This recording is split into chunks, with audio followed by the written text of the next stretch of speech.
Okay, a little discussion today about end of the year 5-minute traders. It is November 15th, and a lot of the commodities, especially the grains, have been getting killed for most of the year. What I've got up here just to start with is this is a 20-year chart going back to 1996, actually a little bit longer than 20 years. And I just wanted to show kind of the big picture. We have been really within this battle zone, if you will, for quite a while. We've been in this, really coming back to here when we broke. We've been in a range for quite some time, and this is, to me, I think what's going to happen, there's a lot of games that happen at the end of the week, the end of the month, the end of the quarter, and of course the end of the year. So this is more about end of the year. The trend has been down really since July when we spiked up here, and you could argue we really haven't gone anywhere back to early 2014.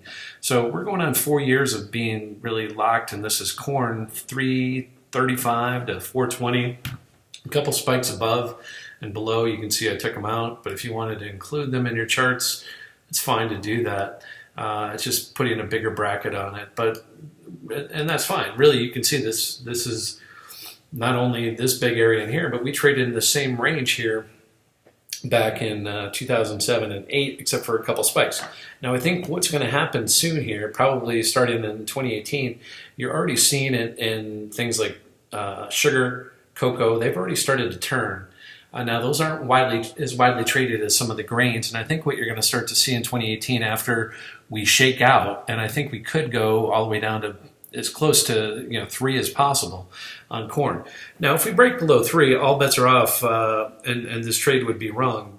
But trading here at 337, we're only looking at about a 10% move. So I'm not saying buy today on the 15th of November, but be on alert here as we come into the end of the year that this could get pushed down. As you look at the day chart, you can see today we broke down in all the grains. This is corn. If I bring up beans, you will see kind of the same thing.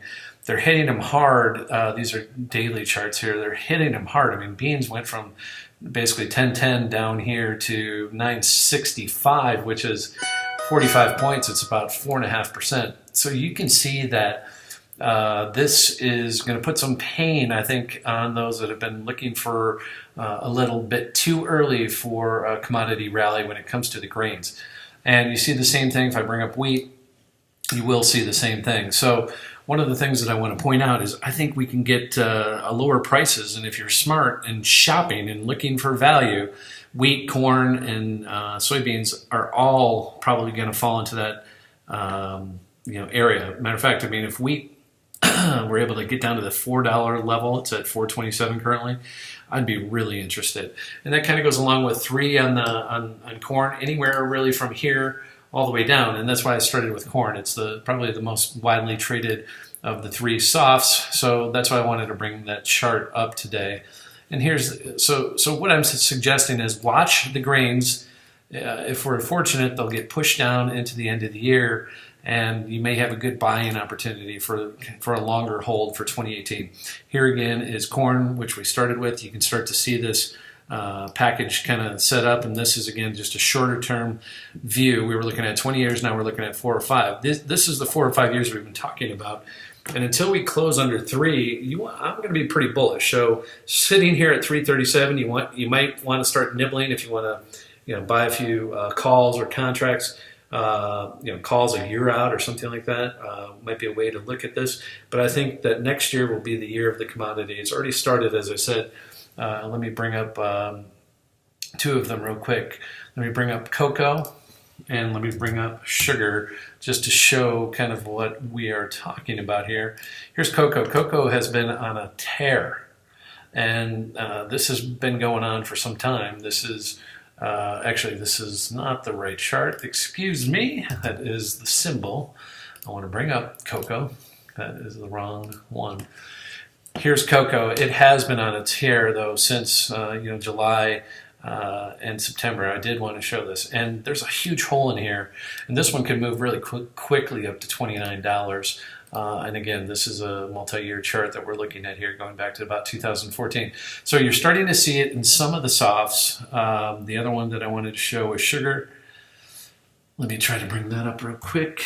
And sugar also, we were long this summer and still are trailing a bit of this trade, and I think this will continue up. We were buying it down in the 12s, if you'll recall. It was actually back here in July. We thought that 13-12 level would hold. It has, and it's moving back very nicely. It's been a good trade. Matter of fact, if you pick some up in the 12s there, you're already up here at 15. It's up a solid 35%. So huge moves coming in the grains. I do think we're going to see interest rates as they continue to rise, putting a pressure on all commodities with higher prices in the future. Okay, they're going to join the equity party. They've been late, but now with interest rates truly raising and rising in the market, so I think you're going to start to see this.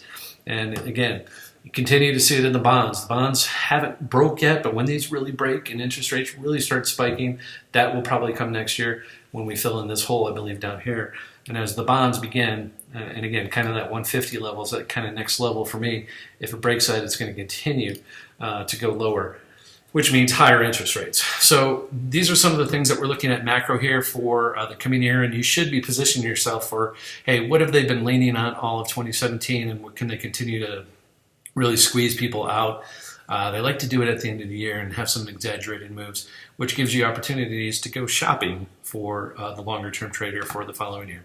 So that's it. Have a great 11/15. We'll see you back here 11/16, and have a great day.